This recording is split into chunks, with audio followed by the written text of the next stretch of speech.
नमस्कार। आज हम जिन महान विचारक के बारे में अध्ययन करेंगे, उनके ऐतिहासिक परिप्रेक्ष्य का तो आप कह सकते हैं कि उसको आप जीएस के पोर्शन में रख सकते हैं, लेकिन जो शैक्षिक जो उनका दर्शन है, उसका जो आधारभूत पॉइंट है, उसको हम रिवीजन करने का प्रयास करेंगे। तो जो हमारे स्वराज्य, राष्ट्र धर्म, स्वधर्म और आप कह सकते हैं वेदों का मतलब यहाँ पर पुनर्प्रतिस्थापन करने वाले जो हमारे महान दार्शनिक दयानंद सरस्वती जी, उनके जो वाक्यांश थे, उनके जो विचार थे, उसका हम अध्ययन करने का प्रयास करेंगे। शिक्षा में जो महत्वपूर्ण है, उन्हीं बिंदुओं पर हम ज़्यादा फोकस करेंगे। तो महर्षि दयानंद सरस्वती जी, जिनको जानते हैं आप, उन्होंने कई समाज सुधार, कई जितनी कुप्रथाएं हैं, कर्मकांड हैं, उनका विरोध किया। लेकिन जो उनका आधारभूत सिद्धांत था, वो थे हमारे वेद। उन्होंने वेदों की ओर लौटने का जो संदेश दिया, जो कि बहुत ही आज के परिप्रेक्ष्य में आप कह सकते हैं व्यवहारिक पक्ष है हमारा, जिससे हम बहुत ही अछूते हैं, जो हमारी भारतीय ज्ञान प्रणाली का आधारभूत सिद्धांत है, उसकी उन्होंने बात की।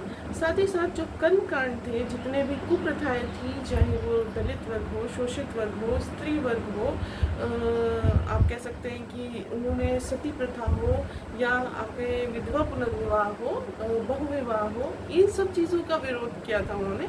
और ये तो क्वेश्चन अलग बनता है कि सबसे पहले किस चीज़ को किसने डिफेंड किया या किस चीज़ का विरोध किया, लेकिन यहाँ पर जब हम इनके आधारभूत सिद्धांतों की बात करते हैं, तो वो सारी चीज़ें उन्होंने कही, वो सारे पॉइंट ऑफ व्यू इनके थे जो हमारे भारत के पुनरुत्थान के लिए अनिवार्य थे।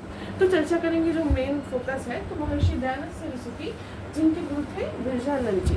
बिरजानंद जी से मिलने से पहले उनका जो था हिस्टोरिकल परिप्रेक्ष्य, किस प्रकार से वो बहुत ही समृद्ध परिवार में उत्पन्न हुए, लेकिन उनके मन में जिज्ञासा हुई ईश्वर के प्रति कि महाशिवरात्रि को शिवलिंग पे बहुत सारे चूहे उत्पात मचा रहे थे। तो उसको देख के उन्होंने कहा कि मतलब मैं जिस शिव को पूछता हूँ वो ये नहीं है, अर्थात उन्होंने मूर्ति पूजा का जो विरोध किया, उसकी नींव वहाँ पर रखी।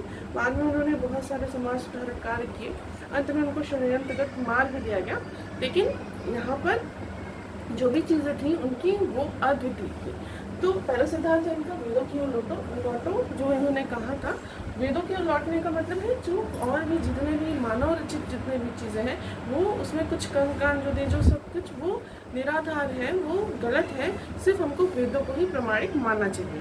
दूसरी चीज़ इन्होंने कही कि सर्वोच्च भगवान की बात की और मूर्ति पूजा का विरोध किया। तीसरी चीज़ कहा इन्होंने संस्कृत भाषा का उत्थान और उसके अब उन्होंने उसको आदि भाषा माना और इसका बहुत गहन अध्ययन किया और बहुत ही जितना भी प्रचार प्रसार था उन्होंने किया।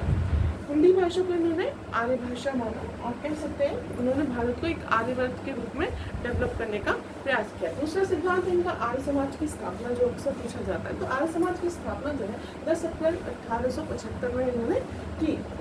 इसमें भी कर्मकांड का विरोध, जो नमस्ते शब्द है यहाँ से आया। 85% जो हमारे स्वतंत्रता सेनानी थे वो आर्य समाज से ही बिलोंग करते थे। इसके अलावा सनातन धर्म का इन्होंने प्रचार प्रसार किया।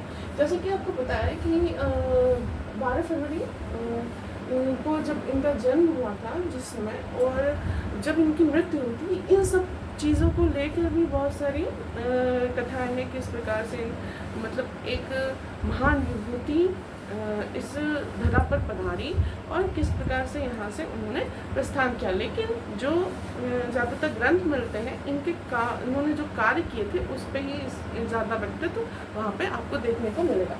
अगला है स्वतंत्रता की नींव रखने का कार्य जो था वो महर्षि दयानंद सरस्वती जी ने ही किया था।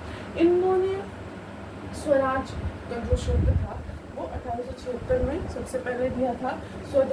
स्वदेशी सामान हो, स्वदेश जो है सर्वप्रथम हो, ये सारी चीज़ें उन्होंने की। साथ ही साथ सत्याग्रह प्रकाश जो उनकी जो रचना थी, उसमें इन्होंने विभिन्न धर्मों का विश्लेषण समालोचन किया और हिंदी जो हमारी संस्कृति है भारतीय, उसको किस प्रकार से इन्होंने रखा, उसको भी जानने की बहुत ज़्यादा आवश्यकता है। चक्राधिपत्य अर्थात पूरे विश्व में एक ही सरकार है, इसका इन्होंने ये चीज़ इन्होंने मोस्टली अपने सिद्धांत में रखी। प्रथम योद्धा इनको स्वतंत्रता सेनानी का सावरकर जी कहते हैं। आधुनिक भारत का आद्य निर्माता इनको नेताजी सुभाष चंद्र बोस कहते हैं, स्वराज स्वदेश का प्रथम जो मंत्र दिया इन्होंने दिया, ये तिलक जी कहते हैं। और इसी के साथ साथ स्व संस्कृति और आप कह सकते हैं स्वराष्ट्र, स्वभाषा, इन सब के उत्थान का श्रेय महर्षि दयानंद सरस्वती जी को जाता है। कुरीतियाँ जिनका इन्होंने विरोध किया, स्त्री का उत्पीड़न, इसमें जैसे देवदासी, वेश्यावृत्ति और सारी जो उत्पीड़न होते हैं उसकी, सती प्रथा, विधवा पुनर्विवाह, दलित पुनरुत्थान, उसके लिए इन्होंने शुद्धि आंदोलन भी चलाया था। और ये मानते थे कि सबको वेद पढ़ने का अधिकार है, और जो जन्मना जातिगत था, जो जन्म से जातिगत होता, उसका इन्होंने विरोध किया।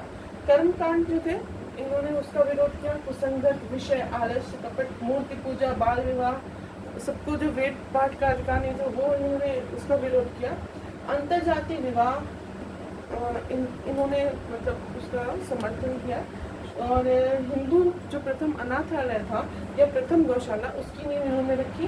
साथ ही साथ सर्व शिक्षा अभियान तो नहीं, मतलब सर्व शिक्षा की जो बात कही वो महर्षि दयानंद सरस्वती ने कही। इसके अलावा जो बहुविवाह प्रथा थी, उत्पीड़न था, छुआछूत था, श्राद्ध कर्म थे, समुद्री यात्रा का जो निषेध था, इस सब का इन्होंने विरोध किया। सिद्धांतों की बात करें तो पहला सिद्धांत इनका सारी चीज़ें वेद पे आधारित थी, वेदों को ही प्रमाणिक मानते, ये सारी चीज़ें कहते हैं। सबके लिए शिक्षा होनी चाहिए। स्त्री शिक्षा को बहुत इन्होंने मोटिवेट किया, बहुत ही। इसके साथ साथ नैतिकता, चारित्रिकता, सामाजिक उत्थान, दया, धन, बहुमुखी पाठ्यक्रम, वेद शास्त्र विद्या, साथ ही साथ 21 वर्ष तक आपकी शिक्षा पूरी हो जानी चाहिए। ब्रह्मचर्य को इन्होंने बहुत स्ट्रांगली रखा, क्योंकि जब इनका विवाह करने के लिए बात हुई तो ये अपना घर छोड़ के चले गए थे। इनका मानना था कि ब्रह्मचर्य जीवन जो होता है उसमें शुद्ध मन रहता है, शुद्ध शरीर रहता है, आप ज़्यादा अच्छे से अध्ययन कर सकते हैं। तो 48 वर्ष बहुत उच्च ब्रह्मचर्य, 44 मध्यम, और स्त्रियों के लिए 22 वर्ष का ब्रह्मचर्य अनिवार्य माना है। मोक्ष की जो धारणा थी, पुनर्जन्म की धारणा थी, संन्यास की जो धारणा थी, समाज सुधार की जो धारणा थी, उन सब चीज़ों का इन्होंने बहुत ही स्ट्रांगली यहाँ पर प्रतिपादन किया है। तो कुल कह सकते हैं, जैसे दया की बात थी, तो इनको जिसमें शीशा जो होता है उसको पीस के इनको दिया था पीने के लिए, जो नौकर था, मतलब उसको षड्यंत्र हुआ था, माना जाता है कि अंग्रेजी शासकों द्वारा भी था उसमें कुछ हाथ। तो उन्होंने जब जाना ये चीज़, जब वो अस्वस्थ हुए तो उन्होंने उसको 500 रुपये दिए और बोला कि तुम दूर चले जाओ, नहीं तो पुलिस तुमको परेशान करेगी। अर्थात आज उस समय का 500 आज का मुझे लगता है 5 लाख के बराबर थी, और 5 लाख से भी ज़्यादा होगा। तो उस समय इतनी दया थी, जबकि वो जानते थे, उन्होंने उसको इनको मारने का प्रयास किया।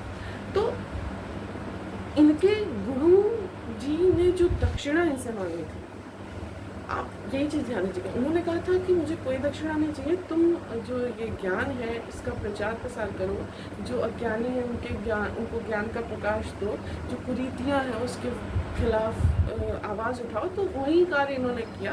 एकदम सादा जीवन ये जीते थे।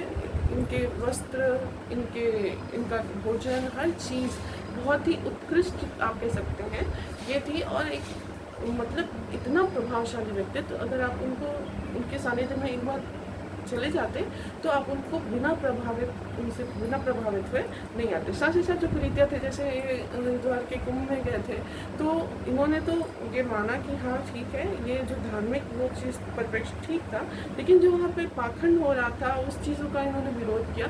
ये जगह जगह भारत में जाकर इन्होंने जितनी भी कुरीतियाँ थी, जितने भी पाखंड थे, मूर्ति पूजा, हर चीज़ का इन्होंने विरोध किया। और उसका जो कंक्लूजन निकला वो था आर्य समाज की जो इन्होंने स्थापना की। वहीं उसका 10 जो सिद्धांत रखा, उसमें ईश्वर को निराकार, एक सत्तात्मक, और किस प्रकार से हमको क्या नैतिक सामाजिक जीवन को उद्धार के रूप में, सबके उद्धार के रूप में अपने जीवन को लगा देना चाहिए, सेवा भाव था, इस सब चीज़ों का इन्होंने प्रतिपादन किया। धन्यवाद।